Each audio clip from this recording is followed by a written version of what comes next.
Hello and welcome to 100% marks. आज के class में हम लोग डिस्कस करने वाले हैं क्लास 6 साइंस का एक chapter that is habitat of the living. और इस चैप्टर का हम एक टॉपिक डिस्कस करेंगे माउंटेन एंड पोलर रीजन्स, जो कि आता है टेरेस्ट्रियल हैबिटेट के अंदर। हम लोगों ने कई तरीके के हैबिटेट इस चैप्टर में देखा है।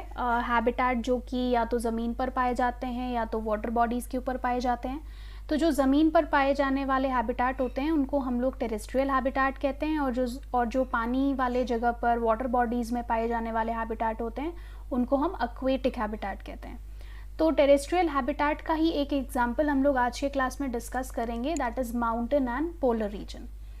सो इस टॉपिक में हमें डिस्कस करना है कि माउंटेन एंड पोलर रीजन का फिज़िकल कंडीशंस कैसा होता है, और उन फिज़िकल कंडीशंस को देखते हुए किस तरीके के एनिमल्स एंड प्लांट्स उस एरिया में पाए जाएंगे और किस तरीके का उनके बॉडी में अडेप्टिव फीचर्स होगा, ये सब हम आज के क्लास में डिस्कस करेंगे। Okay, so let's get started. सबसे पहले तो माउंटेन पे कोई भी हैबिटेट मिलेगा तो वो एक हायर ऑल्टीट्यूड वाले जगह पर मिलेगा, जिसका मतलब है कि ज़मीन से बहुत ऊपर, बहुत ऊंचाई पर आपको ऐसे हैबिटेट्स मिलेंगे। अगर हम माउंटेन के आसपास या माउंटेन रीजन पर अगर कोई हैबिटेट खोज रहे हैं तो वो डेफिनेटली ज़मीन से काफ़ी ऊंचाई पर होगा, जिसके वजह से ऊपर का जितना हम ज़मीन से ऊपर की तरफ जाते हैं तो temperature we know that it starts falling down. तो कंपैरेटिवली ज़मीन के जो ज़मीन का लेवल है, जो ग्राउंड लेवल है, उसकी कंपैरिजन में माउंटेन में जो टेम्परेचर होगा वो बहुत कम होगा। तो इसीलिए माउंटेन पर पाए जाने वाले हैबिटेट्स बहुत ठंडे होंगे एंड वहाँ पर हवा का जो स्पीड है वो भी बहुत ज़्यादा होगा। सो दैट इज़ वाई यहाँ पर ऐसा आपको लिखा हुआ है सबसे फर्स्ट लाइन में, that mountains are cold and windy regions, क्योंकि वहाँ पर टेम्परेचर कम होता है एंड विंड स्पीड भी ज़्यादा होता है। दूसरी चीज़ ये भी लिखी हुई है कि ड्यूरिंग विंटर सीज़न, जैसे नॉर्मली दूसरे जगहों पर जहाँ पर माउंटेन का हम लोग नहीं अगर डिस्कस करें, नॉर्मल जगह का अगर बात करते हैं, जहाँ पर ऑल्टीट्यूड नॉर्मल होता है, जहाँ पर टेम्परेचर नॉर्मल होता है, तो वहाँ पर हम लोग देखते हैं कि रेनफॉल ही होता है एंड स्नोफॉल जैसा हम कुछ एक्सपीरियंस नहीं करते हैं। लेकिन माउंटेन वाले इलाके में विंटर आते आते या बारिश से शुरू होते हुए विंटर सीज़न तक स्नोफॉल एक्सपीरियंस किया जाता है इंस्टेड ऑफ रेनफॉल। वो भी इसीलिए क्योंकि वहाँ माउंटेन वाले इलाके में throughout the year temperature कम रहता है, जिसकी वजह से रेनफॉल के जगह स्नोफॉल होता है। दैट इज़ वाई यहाँ पर लिखा हुआ है कि स्नोफॉल भी विंटर सीजन में एक्सपीरियंस किया जा सकता है। Now what about polar region? Polar region में पाए जाने वाले जो हैबिटेट होते हैं वो ज़्यादातर परमानेंटली स्नो से कवर्ड रहते हैं, इसलिए यहाँ लिखा है that polar habitats are permanently covered with snow. तो इसीलिए ये ज़्यादातर साल भर बर्फ़ से ढके हुए रहते हैं।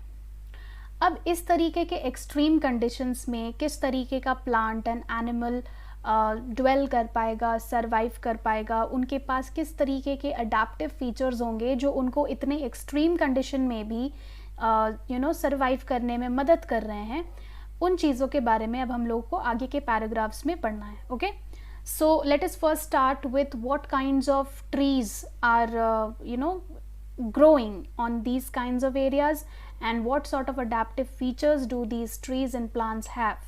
So सबसे पहले प्लांट से शुरू करते हैं हम लोग। तो यहाँ सबसे पहली चीज़ जो ट्रीज़ के बारे में बताई जा रही है जो माउंटेन्स में मिलता है वो ये कि ट्रीज़ का शेप कॉनिकल होता है, स्लोपिंग ब्रांचेस होते हैं उनके पास, एंड उनके लीव्स का शेप होता है नीडल जैसा, सुई जैसे पतले और नैरो लीव्स होते हैं इनके पास। तो ये सारी चीज़ें क्यों लिखी गई हैं और ये फीचर्स किस चीज़ में मदद करता है? सबसे पहला चीज़ कि conical shape and sloping branch का मतलब क्या होता है। Suppose if I draw a diagram then you will understand this. जैसे अगर मैंने यहाँ एक ट्री बनाया, जैसे नॉर्मली हम लोग क्रिसमस ट्री भी बनाते हैं, तो इस तरीके का कॉनिकल शेप का हम लोग क्रिसमस ट्री ड्रॉ करते हैं ड्यूरिंग क्रिसमस, एंड इस तरीके का कॉनिकल शेप होता है एंड इसी शेप का ही ट्रीज़ ज़्यादातर हम माउंटेनस एरियाज़ में देखते हैं। अब सपोज़ स्नोफॉल हुआ एंड स्नोफॉल की वजह से मान लेते हैं कि इसके ऊपर बहुत सारा स्नो ऐसे कलेक्ट हो जा रहा है अलग अलग ब्रांचेस पर, लेकिन ऐसे अलग अलग ब्रांचेस पर जब स्नो कलेक्ट हो रहा है तो since it is very sliding, it is very sloping, it is having sloping branches, it is having a conical shape, तो वो जो स्नो इसके ऊपर गिरा वो स्नो कलेक्टेड होकर वहीं जमा नहीं रहेगा, धीरे धीरे वो स्लाइड करते करते नीचे की तरफ फिसल कर गिर जाएगा. तो whatever snow that is collecting above it, it is going to slip down and collect on the ground, ज़मीन पर आकर कलेक्ट हो जाएगा इस तरीके से. Similarly on the other side also, नीचे की तरफ भी हम दूसरे साइड पे भी देखते हैं कि स्नो ज़मीन पर आकर कलेक्ट हो जाता है. ट्रीज़ के ऊपर कोई भी स्नो कलेक्टेड नहीं रहता है, तो इसीलिए ट्रीज़ के ऊपर हमें कोई स्नो कलेक्टेड नहीं दिखेगा. Finally all the snow is going to collect on the ground. And ये स्नो क्यों कलेक्ट हो पा रहा है? Due to the conical shape of the tree. Conical shape of the tree के वजह से ट्री के ऊपर कोई भी स्नो कलेक्टेड नहीं रह पाता है. Okay, so this is one of the thing that helps the trees to survive there.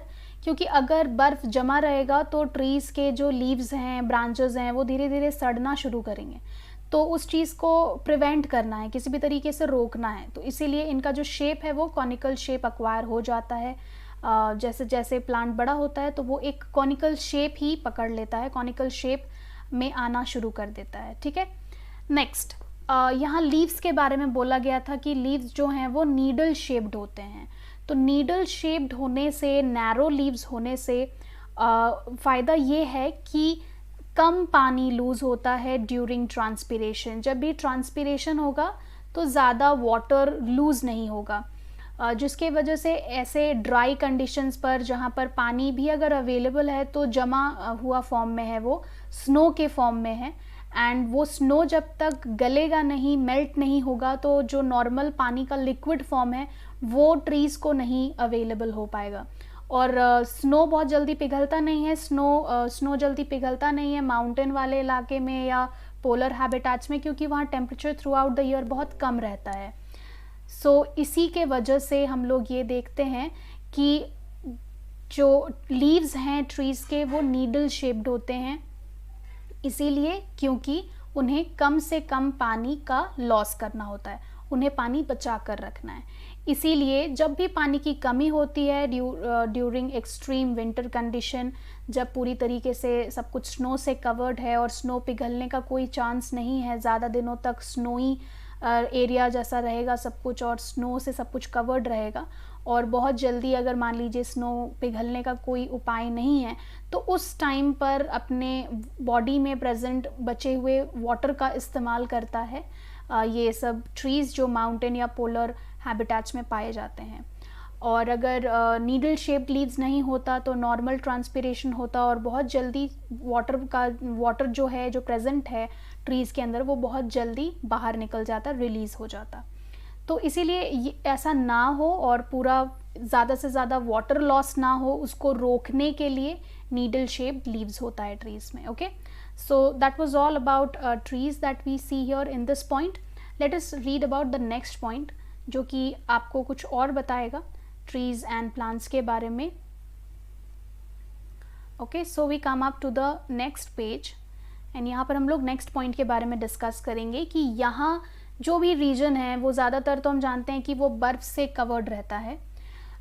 तो जो बर्फ़ से ऑटोमेटिकली, जैसे पोलर रीजन जो ज़्यादातर थ्रू आउट द ईयर बर्फ़ से कवर्ड रहते हैं, तो वहाँ पर बहुत बड़े साइज़ के trees and plants having most of the leaves and flowers, बहुत सारा उस टाइप का नॉर्मल प्लांट आपको नहीं दिखता है. वहाँ ज़्यादातर मॉसेस या लाइकेंस सर्वाइव कर पाते हैं. मॉसेस एंड लाइकेंस ज़्यादातर सर्वाइव कर पाते हैं वहाँ पर. नॉर्मल जैसे मैंगो ट्री और लीची ट्री, इस तरीके का जो हम लोग नॉर्मल ट्रीज़ एंड प्लांट्स देखते हैं, रोज़ प्लांट, मिंट प्लांट, ये सारी चीज़ें आपको पोलर रीजन में देखने को नहीं मिलेगा, क्योंकि ये सारे प्लांट्स में ट्रांसपिरेशन का रेट बहुत हाई है. इनके पास कॉनिकल शेप नहीं होता है, they don't have sloping branches even. So इसीलिए इस तरीके के ट्रीज़ वहाँ पर आपको देखने को नहीं मिलता है. Instead of that we see very small plants like mosses and lichens. Okay, even अगर फ्लावरिंग प्लांट्स है भी तो वो बहुत छोटे टाइम पीरियड के लिए वहाँ पर उगते हैं जब स्नो मेल्ट करता है during a very short summer season. अगर पोलर रीजन में समर सीज़न हुआ और उस समर सीज़न के दौरान अगर स्नो पिघलता है due to increase in temperature of the surrounding, तो अगर स्नो के पिघलने से लिक्विड वाटर बनता है तब कुछ फ्लावरिंग प्लांट्स वहाँ पर उग पाते हैं जो कि फ्लावर्स प्रोड्यूस कर पाएंगे। लेकिन अगर समर सीज़न नहीं आया या समर सीज़न के दौरान स्नो मेल्ट नहीं हुआ प्रॉपरली, तो फ्लावरिंग प्लांट्स उग कर भी ग्रो करने के बावजूद भी ज़्यादा दिनों तक सर्वाइव नहीं कर पाते हैं and they eventually dry and they completely vanish. So इसीलिए फ्लावरिंग प्लांट्स का उगना भी मुश्किल है। वो उगेंगे तभी एक ही कंडीशन पर, वो भी कुछ दिनों के लिए, that is for the summer season जो कि बहुत छोटा होता है in the polar region and जहाँ पर बर्फ़ पिघलता है तभी फ्लावरिंग प्लांट्स वहाँ पर उग पाते हैं। Okay, then this was all about that, जो भी प्लांट्स में किस तरीके का फिजिकल कंडीशंस होता है वो हम लोगों ने कंप्लीट कर लिया इन दोनों पॉइंट्स में। अब आगे के जितने भी पॉइंट्स हम लोग डिस्कस करेंगे that is all about the adaptive features of animals. ठीक है, तो इतने 2 पॉइंट्स में हम लोगों ने सिर्फ प्लांट्स के बारे में ही डिस्कस किया है, we haven't discussed about animals yet. तो अब जितने भी पॉइंट्स हम लोग आगे डिस्कस करेंगे वो सब एनिमल्स से रिलेटेड पॉइंट्स हैं। ओके, तो सबसे पहले किस तरीके के एनिमल्स पाए जाएंगे ऐसे ठंडे इलाके में, ऐसे स्नो कवर्ड एरियाज़ में। तो यहाँ पर लिखा हुआ है as you see, yak, mountain goats, polar bears and snow leopards. ये सब कुछ एग्जाम्पल्स हैं जो ज़्यादातर इस तरीके के इलाके में पाए जाते हैं। और ये सब क्यों सर्वाइव कर पाते हैं? Due to a very important feature in them, that is due to a very important feature in their body, that is they have got a very thick fur।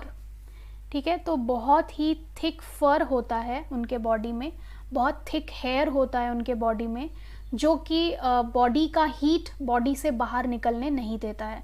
और बाहर का जो कोल्ड विंड है जिसके वजह से ठंड लग सकती है, जो बाहर का जो कोल्ड एक्सट्रीम टेम्परेचर है, लो टेम्परेचर है जिसकी वजह से ठंड लग सकता है, तो उस कोल्ड इन्वायरमेंट से कोप अप करने के लिए उनके पास ये थिक फर है और थिक फर उनके बॉडी को वार्म रखता है। Okay, so this thick fur helps in keeping the body warm all the time, क्योंकि इन सारे एनिमल्स के पास they don't have sweaters, they don't have jackets, they don't have any warm clothes in order to keep themselves warm. So उनके पास अगर कोई artificial चीज़ नहीं है खुद को प्रोटेक्ट करने के लिए, तो उनके पास उनका नेचुरल थिक फर है, उनके पास अपना नेचुरल थिक फर कोट है जो उनको प्रोटेक्ट करता है all the time, due to उनको प्रोटेक्ट करता है all the time from this extreme cold climatic condition. Okay, then next point में आपको बताया जा रहा है कि माउंटेन गोट्स के पास हूव्स होते हैं जो उनको रॉकी माउंटेन्स, पत्थर वाले इलाके में, ऊबड़ खाबड़ इलाके में चलने में, क्लाइंब करने में मदद करते हैं। ठीक है, so for climbing purpose, for walking purpose they have very strong hooves. What are hooves? Hooves आपको दिखेगा जस्ट यहाँ, आपको डायग्राम में दिख रहा होगा। What are these black portion of mountain goats, ये जो आपको मैंने सर्कल कर दिया, ये ब्लैक जो हिस्सा होता है, hard part of the mountain goat, the sole of the mountain goat, sole that means the sole of feet of mountain goat is known as hoof. तो ये जो HOOF लिखा है, this is the singular form, and here this word that has been written HOOVES, this is the plural form. Okay, so ये दोनों एक ही word है, ये बस प्लूरल फॉर्म है and this is the singular form. So अगर एक हूफ के बारे में बोल रहे हैं, so we are going to write HOOF, and if you are writing more than 2 in number, अगर हम हूव्स लिखना चाह रहे हैं, so we are going to write the plural form that is HOOVES, that would be the correct way to write. So ये जो hooves present होते हैं माउंटेन गोट के सोल में, माउंटेन गोट के फीट के नीचे, तो ये सारे हूव्स उसको मदद करते हैं in order to climb very rocky regions और अ वेरी अनइवन जोन, कोई भी बहुत ऊबड़ खाबड़ सा इलाका हो या बहुत पथरीला जगह हो जहाँ पर उसको चढ़ना है या चलना है, तो इन सारे चीज़ों में ये हूव्स काम आते हैं। उसके बाद नेक्स्ट याक के बारे में बताया जा रहा है। This was all about that we read about mountain goats. Next that we are going to read is about yak. Yak का एक फीचर है कि वो वैरायटी ऑफ प्लांट्स कंज्यूम करके, ग्रेज करके ज़िंदा रह पाता है। सिर्फ एक तरीके का प्लांट नहीं, वो कई तरीके का प्लांट कंज्यूम कर सकता है। और अगर मान लेते हैं कि कोई भी प्लांट है जो कि बर्फ़ से ढक गया है या फिर उसके ऊपर आइस जमा हो गया है और वो आइस के नीचे है, तो वो अपने हूव्स का इस्तेमाल करके एंड हॉर्न्स का इस्तेमाल करके नीचे दबा हुआ ग्रासेस या प्लांट पार्ट्स को खोद कर निकाल कर खा सकता है। तो वो अपने हूव्स और हॉर्न्स का इस्तेमाल करके फ्रोज़न आइस को पहले तोड़ता है। It breaks the frozen ice. जो भी जमा हुआ बर्फ़ है उसको तोड़ने के लिए, उसको हटाने के लिए वो अपने हूव्स और हॉर्न्स का इस्तेमाल करता है। एंड उसके नीचे जो फिर बरीड ग्रास है, जो भी बेरीड प्लांट पार्ट्स हैं, वो उसको खोद कर निकालता है and then it can graze upon it and it can consume it. So horns मतलब क्या, उसके पास सींग भी होते हैं, सींग को हम लोग कहते हैं horns. So horns and hooves दोनों का इस्तेमाल करके याक अपने लिए खाना सर्च करता है, खाना कंज्यूम करता है। Okay, then this was all about the kinds of animals which are found on mountainous areas. तो माउंटेन गोट्स, याक्स, ये सब कहाँ पाए जाते हैं? माउंटेन वाले इलाके में पाए जाते हैं और इनके पास इस तरीके के फीचर्स होते हैं। Now the next kind of animal that we are going to read is a penguin. Penguin, as you know that it is found in a polar region. Polar region में पाए जाएंगे, माउंटेन वाले इलाके में नहीं, polar region में पाए जाते हैं। तो पोलर रीजन में पाए जाने वाले ये जो पेंगुइन है, इनके पास भी कुछ स्पेशल फीचर्स है। What sort of special features do they have? They have oily, weatherproof, waterproof feathers. ठीक है, तो उनके पास एक लेयर होता है फेदर का, और ये जो फेदर्स हैं वो नॉर्मल फेदर्स नहीं है जैसे कि बाकी बर्ड्स के पास होते हैं normal feathers, very soft, but they have different kind of feathers. They have water proof feathers जो कि उनके बॉडी को सड़ने से बचाता है। अगर वाटर प्रूफ फेदर नहीं होता तो स्नो वाले इलाके में पेंगुइन सर्वाइव नहीं कर पाते ज़्यादा दिनों तक। सो ऑयली वाटर प्रूफ फेदर्स उनके बॉडी को फ्रेश रखता है और उनको पानी में या स्नो में सड़ने से बचाता है। ठीक है, सो उनके पास एक स्पेशल फेदर है, water proof feather. And they also have a very thick layer of fat under the skin. तो उनके स्किन के जस्ट नीचे वाले लेयर में फैट का एक लेयर होता है जो उनको हमेशा वार्म रखता है, क्योंकि पेंगुइन्स के पास कोई फर नहीं है जो उनको प्रोटेक्ट कर सके, जैसे कि माउंटेन गोट या याक या पोलर बेयर या स्नो लेपर्ड्स। इनके पास थिक फर होता है जो उनके बॉडी को वार्म रखता है ऑल द टाइम। लेकिन पेंगुइन्स के पास कोई फर नहीं है, they only have oily water proof feathers. But ये वाटर प्रूफ फेदर्स उनको स्नो या पानी के कांटेक्ट में आने से बचाते हैं, लेकिन ये उनको गर्म नहीं रख सकते हैं। सो उनको गर्म रखने के लिए, उनको वार्म रखने के लिए उनके स्किन के जस्ट नीचे एक फैट का लेयर होता है जो उनको गर्म रखता है।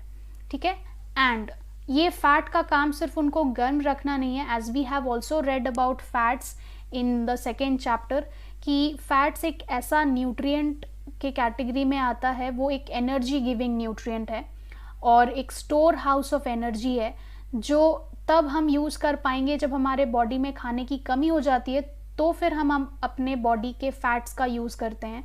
वो हमारे बॉडी को गर्म रखने में मदद करते हैं, eight the same time they help in transferring of various fat soluble vitamins, and they also help to provide energy when food is unavailable to the body.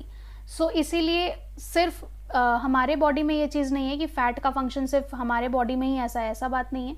इस तरीके का फ़ैट का फंक्शन बाकी ऑर्गेनिजम्स में भी होता है, जैसे पेंगुइन्स में। पेंगुइन्स का जो ये फैट का लेयर है जो उनके स्किन के नीचे है, वो सिर्फ उनको गर्म रखने में ही मदद नहीं करता है, गर्म रखने में मदद तो कर ही रहा है, at the same time it is also providing energy to them when there is shortage of food. तो जैसा मैंने बताया कि फैट का जो फंक्शन है वो फंक्शन जैसा ह्यूमन बींग्स में फॉलो होता है, similarly that sort of a function is being followed in penguins also. So penguins में जिस तरीके से फैट का लेयर उनको गर्म रखता है, उसी तरीके से वो उसको एनर्जी भी प्रोवाइड करता है जब उनको स्नो कवर्ड एरिया में या पोलर रीजन में जब उनको खाने की कमी हो जाती है, तब उनका ये फैट का लेयर उनको सर्वाइव करने में मदद करता है by providing them energy. Okay, so this was all about penguins that was given. Next, that we have to read about different other kinds of animals that we see in these kinds of areas, जैसे hedgehogs या dormouse या frog या lizards, ये सब hibernate करते हैं। Hibernate करना मतलब दे sleep during the winter season or when there is temperature very low all around, and बहुत जब ठंड पड़ जाता है, एक्सट्रीम कोल्ड कंडीशंस के दौरान, जब कोई भी ऑर्गेनिज्म बहुत महीनों तक सो जाता है, स्लीप करता है, रेस्ट करता है, and it does not come outside, and before hibernating it collects all sorts of food and it eats throughout. जब बाहर टेम्परेचर नॉर्मल रहता है तो इस तरीके के जो ऑर्गेनिजम्स हैं जो हाइबरनेशन करने जाते हैं, तो हाइबरनेट करने से पहले वो एम्पल अमाउंट ऑफ खाना कंज्यूम कर लेते हैं, कलेक्ट करके अपने पास स्टोर करके रख लेते हैं, और उसके बाद फिर वो अपने बरोज़ में चले जाते हैं, अपने ओरिजिनल हाउसेस में चले जाते हैं, और फिर वो या तो रेस्ट करते हैं या तो they sleep through out that time जब ठंड बढ़ जाता है। तो एक्सट्रीम कोल्ड कंडीशंस के दौरान वो रेस्ट करते हैं एंड अपनी एनर्जी को सेव करते हैं, सो दैट जब कोल्ड कंडीशन ओवर हो एंड विंटर सीजन ख़त्म हो और जब समर सीजन स्टार्ट हो तो वो फिर से खाना खोज सकें एंड खाना सर्च करके फिर से एम्पल अमाउंट ऑफ खाना कंज्यूम करें या फिर स्टोर करके अपने पास अलग से रख लें। तो इस पूरे प्रोसेस को हम लोग हाइबरनेशन कहते हैं, जिसमें कि ऑर्गेनिजम्स कोल्ड कंडीशंस के दौरान आराम करते हैं, रेस्ट करते हैं, स्लीप करते हैं एंड अपनी एनर्जी को बचा कर रखते हैं। तो ऐसा कौन कौन से एनिमल्स यहाँ पर आपको एग्जाम्पल दिया गया है? Hedgehogs, dormouse, frogs and lizards. Okay, then कुछ ऐसे बर्ड्स हैं, बर्ड्स का यहाँ एग्जाम्पल आपको दिया गया है Siberian crane and Arctic turn. ये सब एनिमल्स, ये सब जो बर्ड्स हैं ये सब माइग्रेट करते हैं to warmer regions. So migrate करना या माइग्रेशन मतलब क्या होता है? माइग्रेट करना मतलब हुआ कि अगर किसी एक एरिया में, मान लेते हैं साइबेरियन क्रेन या आर्टिक टर्क, कोई बहुत ठंडे इलाके में अगर वो रहते हैं नॉर्मली, तो जब उस इलाके में विंटर सीजन आएगा तो बहुत वहाँ टेम्परेचर लो हो जाएगा और एक्सट्रीम कोल्ड क्लाइमेट हो जाएगा। तो उस कोल्ड क्लाइमेट में साइबेरियन क्रेन हो या फिर आर्टिक टर्न हो, तो ये दोनों सर्वाइव नहीं कर पाएंगे। तो वो वहाँ से उड़ जाते हैं और वहाँ से उड़ते उड़ते वो ऐसे जगह पर जाना पसंद करते हैं जहाँ पर कंपैरेटिवली वार्मर कंडीशंस हैं, जहाँ कंपैरेटिवली टेम्परेचर ज़्यादा है। तो वो इसी प्रोसेस को, एक जगह से दूसरे जगह चले जाना जहाँ पर टेम्परेचर अच्छा है, जहाँ पर क्लाइमेटिक कंडीशंस अच्छा है और जहाँ पर खाना प्रॉपरली मिल पाएगा, तो वैसे कंडीशन में टेम्परेरीली ये ऑर्गेनिजम्स चले जाते हैं और इसी प्रोसेस को हम लोग माइग्रेशन कहते हैं। So migration and hibernation both are the ways which are used by certain organisms to tackle cold climatic conditions। क्योंकि या तो क्लाइमेटिक कंडीशंस में आपको किसी भी तरीके से ऑर्गेनिज्म को क्या करना होता है, खुद को बचाना होता है। तो या तो वो कुछ काम ना करे क्लाइमेटिक कंडीशंस में, रेस्ट कर, कोल्ड क्लाइमेटिक कंडीशंस के दौरान वो चाहे तो रेस्ट कर सकता है, अपना खाना पहले से कंज्यूम करके रख सकता है या तो कलेक्ट करके रख सकता है, और पूरे कोल्ड कंडीशंस के दौरान, पूरे विंटर सीजन के दौरान वो या तो रेस्ट कर सकता है। तो उसको हम हाइबरनेशन कह सकते हैं। इसमें हाइबरनेशन के दौरान वो उस जगह को छोड़कर कहीं नहीं जा रहा है, वो उसी जगह पर रह रहा है, लेकिन वो अपने बरोज में जाकर रह रहे हैं ऑर्गेनिजम्स और रेस्ट कर रहे हैं। They are not coming outside and facing the cold condition, they are sleeping throughout and they are resting, they are saving their energy. So that is what we know by the word hibernation. उसको हम क्या कहेंगे, hibernation कहेंगे. लेकिन कुछ birds होते हैं जैसे साइबेरियन क्रेन या आर्टिक टर्न, ये सब कोल्ड रीजन में हाइबरनेट नहीं करते हैं, वो रुकते नहीं हैं उस कोल्ड एरिया में. वो कोल्ड एरिया से उड़कर किसी दूसरे इलाके में चले जाते हैं जहाँ पर उतना ठंड नहीं है, जहाँ पर थोड़ा कंपेरेटिवली वार्मर रीजन है, और जहाँ पर आपको प्रॉपरली इन सारे बर्ड्स को प्रॉपर खाना मिल जाएगा, वार्मर कंडीशंस मिल जाएगा सर्वाइव करने के लिए. तो वो उड़कर किसी दूसरे जगह चले जाते हैं. तो एक प्लेस से दूसरे प्लेस पे चले जाना और अपने ओरिजिनल जगह को छोड़कर दूसरे जगह पे चले जाना टेम्पररीली, क्योंकि फिर वो वापस भी आ जाते हैं जब समर सीज़न वापस शुरू हो जाता है, तो फिर वो वापस उसी जगह पर चले जाते हैं जहाँ से वो आए हैं.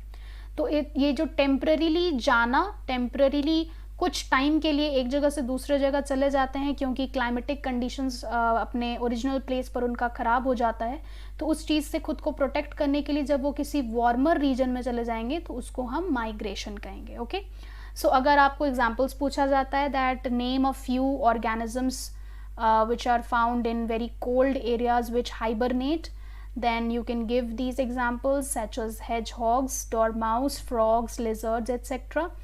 Otherwise अगर आपको question आता है then that name 2 kinds of birds which prefer to migrate to warmer regions during extreme cold climatic conditions. So then you can write Siberian crane and Arctic tern. Okay, so right, I hope that was clear. यहाँ तक जितना भी हम लोगों ने पढ़ा है that is all summarizing whatever is given in mountain and polar region habitat. So I hope this habitat discussion is clear to everyone. And next हम लोगों को पढ़ना है अबाउट एक्वेटिक प्लांट्स और एक्वेटिक हैबिटेट्स, कि aquatic habitats कैसे होते हैं और एक्वेटिक हैबिटेट्स में किस तरीके के प्लांट्स एंड एनिमल्स पाए जाते हैं. ओके, सो एक्वेटिक हैबिटेट्स और उसमें किस तरीके का अडेप्टेशन दिखता है प्लांट्स एंड एनिमल्स में, किस तरीके का अडेप्टिव फीचर होते हैं प्लांट्स एंड एनिमल्स में. So that's a bigger topic, so I would prefer to start that in the next class. So aquatic habitats के बारे में एंड वहाँ पर किस तरीके के प्लांट्स एंड एनिमल्स पाए जाते हैं, उन सारे टॉपिक्स के बारे में हम कोशिश करेंगे कि हम लोग नेक्स्ट क्लास में उस चीज़ को फिनिश कर लेंगे. ठीक है, सो आई होप आज के क्लास में आपको सब समझ आ गया होगा. एंड आज के क्लास में हम लोगों ने टेरेस्ट्रियल हैबिटेट पूरी तरीके से कंप्लीट कर लिया है, और जितने भी तरीके के टेरेस्ट्रियल हैबिटेट्स थे अभी तक हम लोगों ने सारा कवर अप कर लिया है. आई होप आपको सारा हैबिटेट्स प्रॉपरली समझ आ गया होगा. अगर कोई भी हैबिटेट से रिलेटेड किसी भी एनिमल का आपको अडेप्टिव फीचर पूछा जाता है तो I hope you will be able to write it on your own.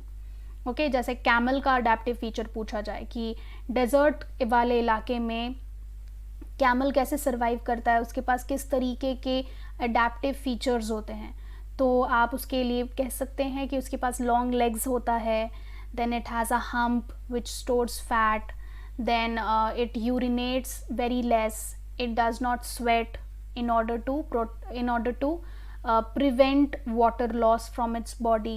It can drink a large amount of water all at once. It has longer eyelashes which does not allow the sand to get inside its eyes. Then it has thicker eyebrows which protect it from heavy sunlight, scorching heat of sun. Then इसके पास thicker lips होते हैं in order to eat thorny cactus plants, okay, which protects its leaves from thorns while eating any desert plant. तो बहुत तरीके के features आप लिख सकते हैं. If you remember whatever has been taught to you, if you just revise once, then ये सारी चीज़ें बहुत याद करने की चीज़ नहीं है. आप अपने चारों ओर ऐसे चीज़ों को देखते हैं एंड इस तरीके के एनिमल्स के बारे में आपको पहले से पता है, ऐसे प्लांट्स के बारे में आप पहले से जानते हैं. सो कुछ चीज़ें आपने नहीं पढ़ी हैं, but most of the things you already know it from your junior classes. So you just have to give it a quick reading, and while you are reading आप बहुत ध्यान से उसको पढ़िए एंड समझिए कि क्या लिखा है. Then I don't think so कि आपको कोई दिक्कत होगा. अगर किसी भी एनिमल का किसी भी हैबिटेट से अगर आपको पूछा जाता है, उसका कोई अडेप्टिव फीचर पूछा जाता है, तो I hope you will be able to write it on your own, कोई दिक्कत नहीं होनी चाहिए। ओके ऐसे भी हम लोग क्वेश्चन आंसर्स तो डिस्कस करेंगे, एंड जो भी क्वेश्चन आंसर्स होगा उसमें जो भी अडेप्टिव फीचर होगा वो आपको डेफिनेटली ज़रूर से पढ़ लेना है, for your examination point of view, for your test point of view, whatever you see. तो उन सारी चीज़ों को तो डेफिनेटली हम लोग पढ़ लेंगे एंड डिस्कस कर लेंगे। Okay, so that was all for today's class. Will meet in the next class. I hope you understood everything in today's class. Okay, thank you for joining with me today, and we'll be starting with aquatic habitats in the next class. Till then, you can take care of yourselves. Thank you and bye everyone.